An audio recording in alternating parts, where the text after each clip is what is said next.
Judith chapter 14. Judith's plan of attack. Then Judith said to them, "Listen to me, my brothers and sisters. Take this head and hang it on the parapet of your wall. At daybreak, when the sun rises on the earth, each of you seize your weapons. And let all the able-bodied men rush out of the city, under command of a captain, as if about to go down into the valley, against the Assyrian patrol, but without going down. The Assyrians will seize their weapons, and hurry to their camp, to awaken the generals of the army. When they run to the tent of Holofernes and do not find him, panic will seize them, and they will flee before you. Then you and all the other inhabitants of the whole territory of Israel will pursue them, and strike them down in their tracks. But before doing this, summon for me Achir the Ammonite, that he may see and recognize the one who despised the house of Israel, and sent him here to meet his death." Achir's conversion. So they called Achir from the house of Uzziah. When he came and saw the head of Holofernes in the hand of one of the men in the assembly of the people, he collapsed in a faint.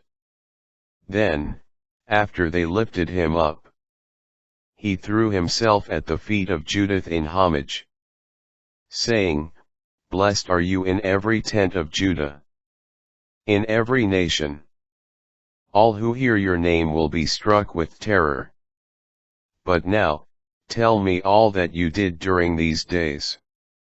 So Judith told him, in the midst of the people, all that she had done, from the day she left, until the time she began speaking to them.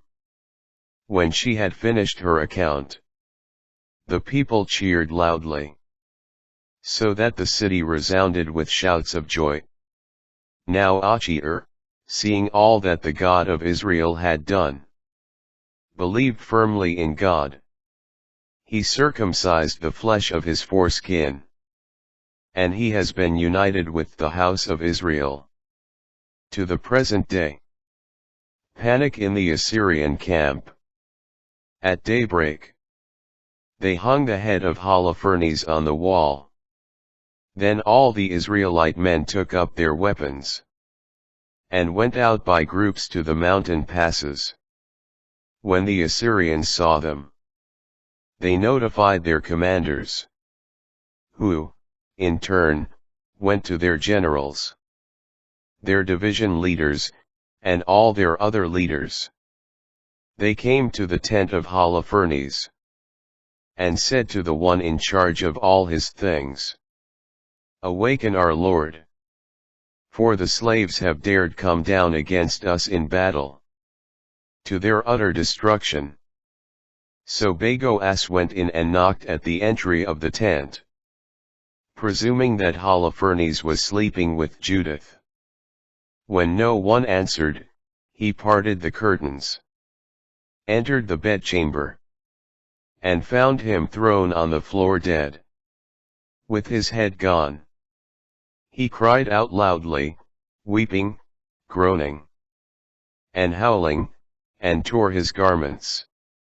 Then he entered the tent, where Judith had her quarters, and, not finding her, he rushed out to the troops and cried, "The slaves have duped us. One Hebrew woman has brought shame on the house of King Nebuchadnezzar. Look! Holofernes on the ground, without a head." When the leaders of the Assyrian forces heard these words, they tore their tunics and were overcome with great distress. Their loud cries and shouts were heard throughout the camp,